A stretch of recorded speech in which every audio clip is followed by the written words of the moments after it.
bring in the ACDP's Kenneth Meshoe for his expectation on this year's SONA. Thank you very much, Reverend, for your time here on All Angles. Now, of course, we know that there's a huge difference this year in terms of the delivery of the State of the Nation address after the burning of Parliament. But, this is not the first time that President Cyril Ramaphosa gives us an update on the State of the Nation. Last year, there were many plans. According to you, have some of those plans been put in? Have some of those plans been put in place in the last 12 months? Most promises that the president made last year were not fulfilled. That is why many South Africans are very upset. And they are saying they will not watch anymore because they are not told the truth. The president obviously also has a habit of saying one thing and doing the opposite. So this year we are hoping that the president will focus on main issues that are worrying South Africans. The first one being poor or lack of intelligence in the country and poor or lack of security. We know that parliamentary buildings have been destroyed, and today's State of the Nation address will be given not in the National Assembly as South Africans used to, but in City Hall in Cape Town. Why? Because our buildings have been destroyed. National Assembly chamber has been destroyed because of lack of security. So it is worrying that the president and other people in government can expect people to invest in the country, foreigners to come into the country when there is such poor security. Now, when you have poor security, you don't even know how safe not only your life is, your assets are, but the country as a whole.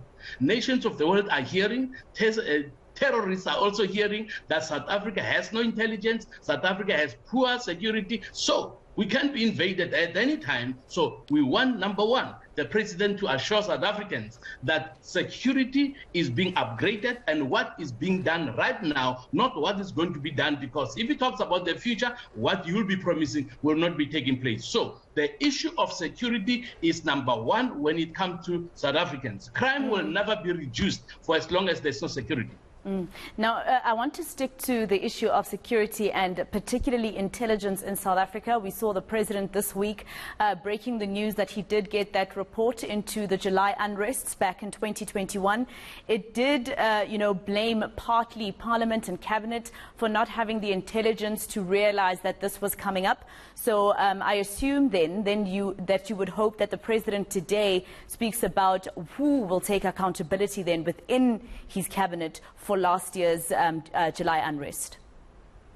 Well, I'm really hoping that he will do that, but we know that in the past, accountability has never been taken by anybody. They would say something has happened, they would do something about it, but heads never roll. Now, when you have people or experts who have been appointed by the president to look at what really happened, come back in the report and say that the National Police Commission and the Minister of Police are poles apart. They don't communicate.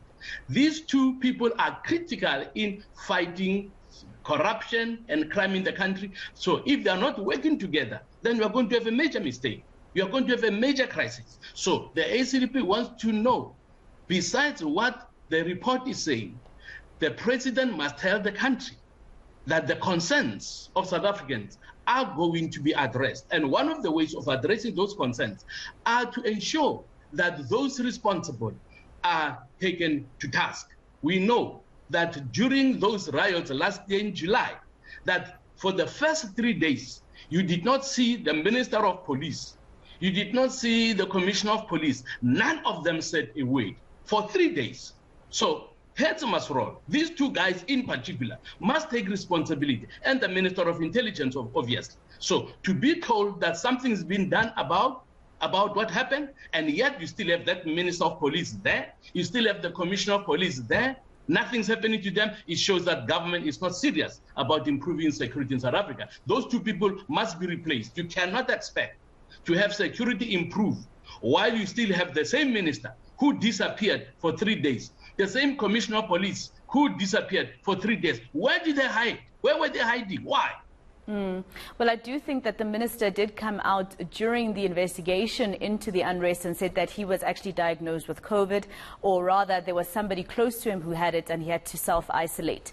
But let's move on from that. There are other issues facing this country, very important issues. We've seen, for instance, our unemployment rate, very dire situation, especially for the youth.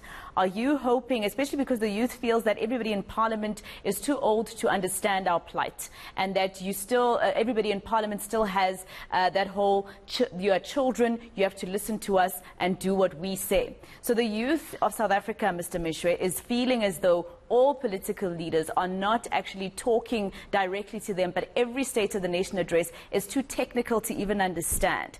What do you say to the fact that the youth feels like it's disconnected from leaders? Well, it is those who are presenting programs who should use the language that the youth will understand. We agree in the ACDP that unemployment among the youth is way too high. It is totally unacceptable. Something needs to be done before the youth start revolting, because if nothing's been done for them, these young people will ultimately think that they are being taken for granted. And if you come to a stage that you think you are being taken for granted, you are going to take steps to show and to prove that you are not willing to be taken for granted. But again, when we talk about investments and possible job opportunities, we have to again go back to crime. The issue of crime in the country, the issue of lawlessness in South Africa. If you are an investor, why would you risk investing your money, investing the assets that you'll build and bring into the country, when you don't have the certainty that they will be safe? If national key points in South Africa are not safe, what makes anybody think that their life and their businesses would be safe? So to be able to attract investors, it is important that the president must assure the country something is being done in South Africa about lack of security, so that both South Africans, locals and foreign investors will be sure that if I go to South Africa, I will be safe, my family will be safe, and my assets will be safe. And then when that is the case, young people will get the job that they are seeking for. All right. Thank you very much for your time here on All Angles, Reverend Kenneth Meshoe.